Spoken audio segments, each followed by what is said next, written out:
Hello everyone, welcome back to another lecture on A Doll's House by Henrik Ibsen. A Doll's House opens on Christmas evening. One of the central characters of the play, Nora, she enters into a well-furnished room carrying a lot of packages as the preparation for the Christmas celebration. And immediately we get introduced to Nora's husband toward Helmer. From their conversation, we can understand they had been leading a life of difficulty, especially financial difficulties. But now, Tova Helmer got a new job. He was appointed as the manager of a bank. Earlier, he was a barrister. Now they are going to lead a more comfortable lifestyle because their earning will be increased. So Nora is happy and she wanted to celebrate the Christmas in a grand manner. Immediately, two guests arrived at home. Who are they? Don't you remember? Who are they? One is Dr. Rank, one of the close friends of Toward Helm. And another one is Mrs. Christine Linday, a school friend of Nora. Nora was very happy because she met Christine after a long time. But she was aware about the demise of Christine's husband recently. And they talked for a while, and from their conversation, we came to know a lot about Nora's and Christine's life. One of the important thing revealed from their conversation is what is that? Don't you remember that? Yes, it's regarding the money borrowed by Nora for the treatment of her husband. After their marriage, after Nora's marriage with Tova Helmer, he became sick and she wanted to take him to Italy for better treatment. But she didn't have money at that time. So in that time, Nora, she borrowed money from a person, but she lied to her husband. She said that, dear husband, I borrowed this money from my father. Okay. But after some time, what happened to Nora's father? Yes, Nora's father passed away. So now itself, Tovar believes that she got that money from his father-in-law. Later, another man appears on the scene. That is Cropster, one of the employees in the bank where Tovar is about to join in the new year. Cropster, he is a person who is morally sick and he had committed some crimes in the bank. So he didn't. His moral character is not at all good. Crosted came and he visited Tower Helmer, and after some time he went back. So all this conversation over, Tower, Dr. Rank, and Christine Linde, they departed from the house. So meanwhile, one more thing happened. What was that? Toward assured Christine to provide a job, probably in his bank itself. So this is what happened there. So after these three of them left the home, who came there? The children of Nora, along with their nanny, came to home. And after some time, Crockston he again came back. This time he wanted to meet Nora, not toward Helmer. At that time, we came to know about the secret of Nora. Actually, it was Nora, she who has borrowed money from Crockston.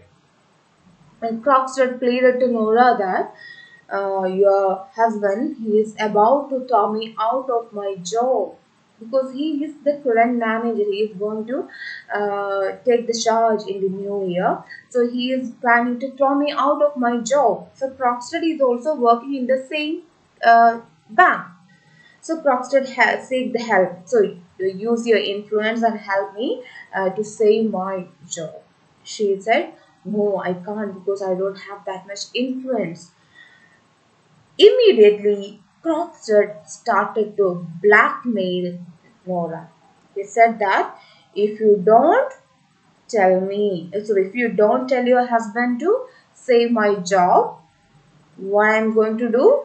I'm going to yes, I'm going to reveal your secret. So let's see what was their conversation, how Crockstead is threatening Nora. Okay, let's move on to the PDF of the play. Why I am summarizing the earlier lectures is that otherwise it will be quite difficult for you to follow the lectures. Okay, so Nora asked, will you tell my husband that I owe you money? So Crockstead said that, yes, of course. Nora said that it would be perfectly infamous of you. She said that, no, you think you are going to do a good thing by revealing my secret to him. Uh, then Nora also said that if my husband does get to know of it, of course, he will at once pay you will what she is owing. So Nora, she said that, oh, even if you tell him that I borrowed money from you at that time, it doesn't matter. Now our financial situation is better. Immediately, he will pay back all the money which I have to give you back. So, earlier we have seen that how Nora is repaying her debt. She is saving money and she is paying her debt, and only a few amount left to be paid. So she said that, okay, if you want to reveal my secret, you can, because I know that he will be annulled for the time being, but after that he will repay the amount to be paid. And Crockstead, he took a step nearer to Nora and he said, "You have a very bad memory, or you know very little of business." See, after hearing the response of Nora, Crockstead, he remains cool. He said that, oh, I think you have a bad memory. You forgot something. See, something is there. Crockstead, he's a crooked man. He's a morally sick man. We know that. From the conversation of Dr. Rang, it is already revealed. He said that, oh, I think you have a poor memory. Ah, yeah, you borrowed 250 pounds. Yeah, Nora said yes. Uh, and he also reminded her of one more thing. He said that, yes, I gave you 250 pounds on certain conditions. Hmm?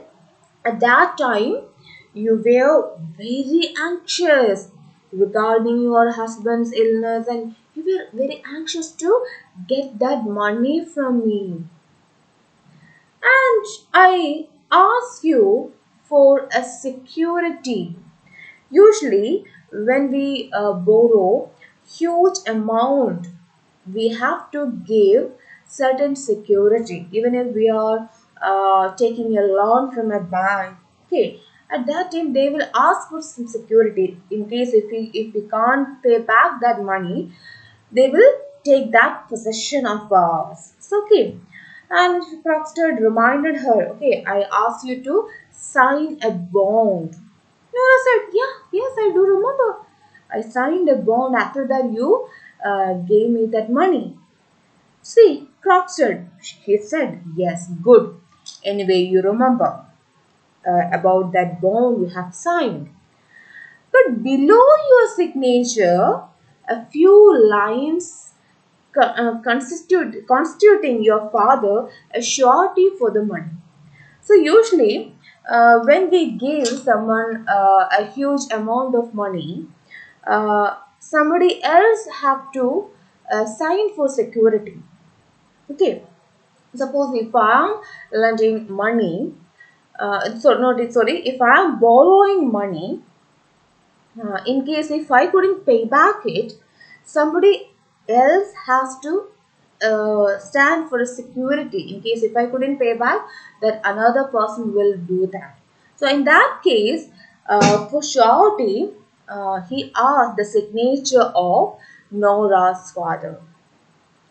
Nora said, "Yeah, yes, you asked for my father's signature, my father's surety, and he did sign that paper. I do remember. She was very cool. See how Nora is responding." Uh, but Crockstead, see how crooked he was. He said that, but I had left the date blank. Usually, when we write a letter or when we write a bond, we do mention the date in which it has written. Okay, it is very important. Please keep that in mind. But when Nora signed that paper, purposefully, Croxton, he didn't mention the date. Uh, See, your father should himself have inserted the date on which he signed the paper. Do you remember that? Croxton said that I didn't mention the date in which we have signed the paper. It is your father filled that column for date. Do you remember that? Nora said, "Yes, I do remember that column was blank. Yes, my father, after signing that paper, he filled that column." Rock said, "Okay, see, he is how he is approaching Nora." And from their conversation, it is revealed that after signing the paper, Nora she sent that paper to her father, and the father signed and it it uh, reposted to Nora. So Crockstead here said that after 5 or 6 days, you bought me the bond with your father's signature. Yeah, I remember. You sent that paper, and after a few days, after 6 days, you get back those paper with your father's signature, and I gave you the money. Nora said, "All these are true, and I am repaying my debt regularly, and only a few amount is left." Then what is wrong with you? Why are you saying all these things? This is what is Nora's point. But Nora, she didn't think something is wrong. Something wrong is going to happen. So immediately Crockstead said that. But Nora, your father was very ill at that time and near to his death. And after some days of this transaction, your father also died. Nora said, "Yes, my father died after a few days of that transaction." And exactly, he died on 29th of September. Crockstead, he became so happy. He said that that's correct. That's correct, Nora. Your father died on 29th of September, but there was a discrepancy. Nora asked, "What? What was that?" "Your father died on 29th of September, but in the bond paper in which he has signed, it is dated as 2nd of October." Okay? How is that possible? Your father is no more on 2nd October. In that year, your father is no more, and how he can sign the bond which I have given to you? This is Crockstead point, and this is a indiscrepancy. and 2nd of October as well as the year, and not written in your father's handwriting but in one that I think I know. And moreover, the date is written not in your father's handwriting. But I know that handwriting is so familiar to me. So immediately Nora said that, yeah, it was I wrote that papa's names. My father signed the paper and I wrote his name. What's wrong in it? Crockstead asked. Oh, Nora, isn't it a dangerous confession? And Nora said, I want money at that time. So, why are you saying all these things now? Anyway, you gave me the paper, he signed it and gave it to back, and I wrote my father's name. So, what's wrong in it? Crockstead asked. Tell me frankly, Nora, why did you not send the paper to your father? Actually, Nora didn't send that bond paper to her father. It was Nora herself signed that bond paper on behalf of her father. Not on behalf of, instead of Nora's father, she forged his sign. കള്ള ഒപ്പിടുക. So, that's forgery. It's a crime. And Nora said that. Roxanne, please understand. At that time, my father was so ill. How can I ask him for his signature? And moreover, how can I reveal my husband's illness to my father who is in his deathbed? It was impossible. And moreover, I had no time left at that time. I had to take my husband to Italy soon. So I want money. So that is why I didn't send that bond paper, and I forged the signature and gave it to you. And what's wrong in it? See, I'm repaying you. So that is Nora is asking again and again. Immediately, Crockstead stroke color away. See, look at this sentence. I can assure you that my one false step, which lost me all my reputation, was nothing more or nothing worse than what you have done. See, Nora, I did a mistake when I was working in the bank. That is why they are planning to throw me out of my job. Because of that one false step I made, I lost all my reputation in the society among my colleagues. Now my job is at risk. Even I have my own explanations, justifications for the crime I have done. You have also committed something similar to that, Nora, because forgery, it's a crime. So my crime is nothing more or nothing worse than what you have done. So your life is also at risk. Your reputation is also at risk. This is Crockstead is saying, and actually he's not saying, he is threatening Nora for her forgery. Nora, she became sad. She asked, I did for my husband's life, to save my husband's life. Crockstead said, it's law. Law cares nothing about motives. Your motive, it was for a good purpose.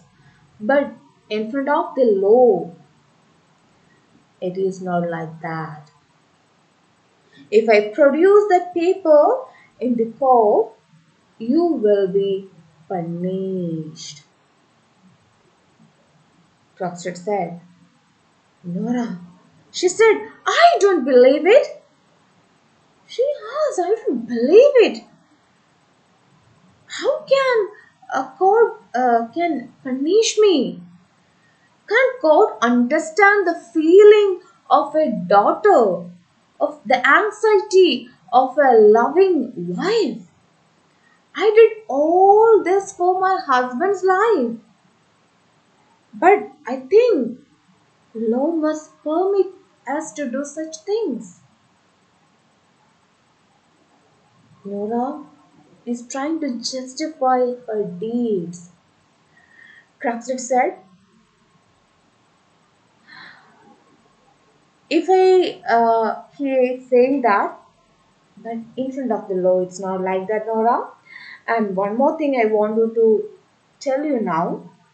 Anyway, I have lost all my reputation. I have lost all my reputation, and now it's about to lose my position at bank.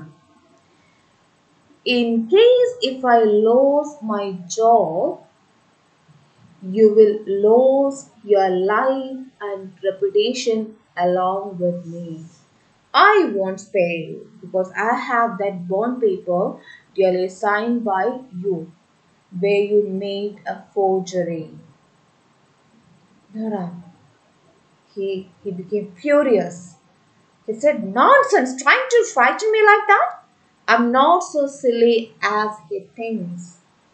She said that, oh, are you trying to threatening me? Not that much silly. And immediately Nora asked him to get out of the house. But even if she made him out of the home, she was quite tense. Meanwhile, her children came and asked her to come with them for playing. She said she denied. She said, I don't want. I have to do some work, and you go and play. And after some time, what happened? Helmer came back. We have seen earlier, along with Dr. Rank and Christine, he went out for a walk. So after some time, Helmer is back, and he asked, the first question he asked, has anyone been here? ആരെങ്കിലും വന്നിരുന്നോ? Nora said no. But Helmer said, oh, that's strange. Right, so Crockstead is going out of the gate. I have seen he came back again and he is going out of the gate. Nora said, oh yeah, I forgot. Yeah, he was here for a moment asking for you. Helmer said that, oh, I can see from your manner that he has been here begging you to say a good word for him. Ah, yeah, I know that. Why did he came? Probably he might have asked your help, or he might have begged you to say some good words about him to save his job. Nora said, "Yeah, yes, he is here to meet me, and he wanted me to recommend for him to you. That is why he was here." Helma said, "Yeah, Nora, but don't talk about that. Lie. Okay, don't lie." He said that. Anyway, why are you lying? He asked. Nora said, "A lie?" Helma said, "Yeah, you lied to me. You said that he didn't came here. See, he is a cheater. Okay, my songbird should not lie. See, he is trying to get romanticized with our Nora." Nora said, "Okay." And Nora immediately changed the topic, and she said that I wanted to go to the fancy dress ball. Where the fancy dress ball it's a function. So a day after tomorrow, I wanted to go there. So I need your help. I need your help, a favor from you to purchase new dress. And Helmer also asked one more question. You earlier you said that there is a surprise for me, and what is that surprise? Helmer is also curious about that. See, the response of Nora here. I can't hit upon anything that will do. Everything I think of seems so silly and insignificant. Yeah, I told you that there is a surprise for you, but I think whatever I think is good is seems so silly and insignificant. Okay. And Helmer, oh, finally you acknowledge it. Okay. നീ ചെയ്യുന്നതെല്ലാം ഭയങ്കര സർപ്രൈസാണ്, ഭയങ്കര വലിയ കാര്യമാണെന്ന് നീ എപ്പോഴും വിചാരിക്കുന്നു. പക്ഷെ അതങ്ങനെയല്ല എന്ന് നീ തന്നെ ഇപ്പം പറഞ്ഞതിൽ എനിക്ക് സന്തോഷമുണ്ട് എന്ന രീതിയിൽ ഹെൽമർ സംസാരിക്കുകയാണ്. And after they talked, Helmer he got busy with some paperwork. And Nora asked, "What are those papers?" And Helmer said, "It's regarding bank business." And he also said that now itself I have got authority from the retiring manager. So he said that I don't want to wait till New Year. I have to make some necessary arrangements, especially staff arrangement. Now itself, so he assigned me that duty, and I must make use of the Christmas week for that. Now it's a vacation for us, so I wanted to make use of that time, and everything should be sorted out for the New Year. Oh, so Nora said that, oh, that is why this poor Crockstead. See how Nora is referring Crockstead. That poor Crockstead. So she is sympathizing with Crockstead in front of her husband because she wanted to somehow convince Helmer not to throw Crockstead out of his job. Nora Here Nora is asking a favor from Toward. What was that favor?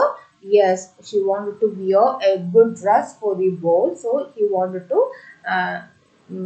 He needs the help of her husband to select the uh, dress for him, and she engaged some conversation, and from their conversation, um, she came to know the crime or the mistake committed by Crockstead in the bank. What was that mistake? He forged someone's name. And he asked Nora, "Have you any idea what that means?" Okay. Anyway, Helma understood. Nora is trying to support Crockstead. So immediately Helma said that, "Nora, you should understand what he has done. He forged someone's name. Forgery, it's a crime." So Nora said that, "Isn't it possible that he was driven to do it by necessity?" So Nora is trying to justify Crockstead's deeds. Oh, probably he did because he had some necessities. Okay. Helmer said, "But forgery is forgery, it's a crime. And I'm not a heartless man to condemn a man altogether because of a single false step of that kind. See, yes, out of necessity, he forged someone's name. I can understand that. That is one crime. Dear wife, I'm not a heartless person to spare a man for a single step. See, Crockstead, he has committed a lot of mistakes. Even after he committed the mistake, he never confessed or he never taken punishment for his crime. He is always trying to justify his action. This is what made Helmer furious. Forgery ചെയ്തതും പോരാ, അത് confess ചെയ്യുന്നുമില്ല, അതിന് punishment സ്വീകരിക്കുന്നില്ല, എപ്പോഴും എന്താണ് cunning ട്രിക്കിലൂടെ അതിനെ justify ചെയ്യാൻ ശ്രമിക്കുകയാണ്. And Helmer said that he is always wearing a mask over his face. Even before his children, he always showcases himself as a good man in front of his family. And he is trying to convince his family he's a good man. It's so terrible. So I can't accept that man. This is Helmer's decision. Helmer also added. Such an atmosphere of lies infects and poisons the whole life of a home. Each breath of children taken in such a house is full of germs of evil. Okay, so such an atmosphere of lies. See, Crockstead is always lying. So this kind of atmosphere will adversely affect his children. The family atmosphere will be questioned. So he is totally against that. And he also says that all this comes from a deceitful mother. So Helmer is cursing. He is accusing Crockstead's mother. Probably Crockstead had a deceitful mother. ചിലപ്പോൾ അവൻ്റെ അമ്മ ഒരു കള്ളി ആയതുകൊണ്ടായിരിക്കും ക്രോക്സ്റ്റഡും ഇങ്ങനെ ആയിപ്പോയത്. So immediately Nora asked, "Why do you only say mother?" See, if children went wrong, both the parents are responsible. But now, Helmer, you are accusing only the mother. Why? He said, because it is the mother who influenced these children more than the father. Okay. And he said that I literally feel physically ill when I am in the company of such people. See, I can't work along with such bad people. This is my decision. So, this is what Helma said. She became pale. See, she is talking to herself. Deprave my children? Poison my home? No, it's not true. It can't possibly be true. So, after listening the words of Helmer, Nora, she became so sad. He said that if a mother lied, it will adversely affect the family. Here, what happened? Nora is hiding a secret from his family for a long time, even if it is for a good thing. She never confessed it before the family. അവൾ ഇത്രയും കാലം അത് ഒളിച്ചു വെച്ചു. And she also did forgery. അപ്പോൾ തൻ്റെ colleague അല്ല തൻ്റെ ബാങ്കിലെ ഒരു എംപ്ലോയി ചെയ്ത ഫോർജറി അയാൾ കൺഫേസ് ചെയ്യാത്തതും ഒന്നും ഒരിക്കലും അക്സെപ്റ്റ് ചെയ്യാത്ത ഹസ്ബൻഡ് എന്നെ അക്സെപ്റ്റ് ചെയ്യും? അദ്ദേഹത്തിൻ്റെ ഒപ്പീനിയൻ അങ്ങനെ ഒരു കള്ളം ചെയ്തു കഴിഞ്ഞാൽ, അല്ലെങ്കിൽ നല്ല പിള്ള ചമഞ്ഞ് ഫാമിലിയിൽ നിന്ന് കഴിഞ്ഞാൽ അത് കള്ളം പുറത്തു വരുമ്പോൾ അത് ആ ഫാമിലിയെ മൊത്തം, പ്രത്യേകിച്ച് ഫാമിലിയുടെ അറ്റ്മോസ്ഫിയറിനെയും കുഞ്ഞുങ്ങളെയും അഫക്റ്റ് ചെയ്യുകയാണ്. This is what Helma believes. So after listening this, she became sad. She became confused. Did I poison my home? Did I poison my children? She became pale. She is saying that no, it's not like that. It's not possibly true. She's trying to console herself. So where the first act of the play ends. I hope this much is clear to you. And before we move on to the next lecture on A Doll's House, you have to read the second act of the play. I will summarize the Act 2 in one lecture and Act 3 in another lecture, and by 2 more lectures I'm trying to finish this discussion on Doll's House. After finishing this discussion, we will move on to some questions related to this thing. Questions in the sense the major themes, the characteristic features and all we will discuss later on. So I'm assigning you a work. You have to read the remaining 2 acts of the play A Doll's House. Okay. I hope you enjoyed the lecture. Thank you.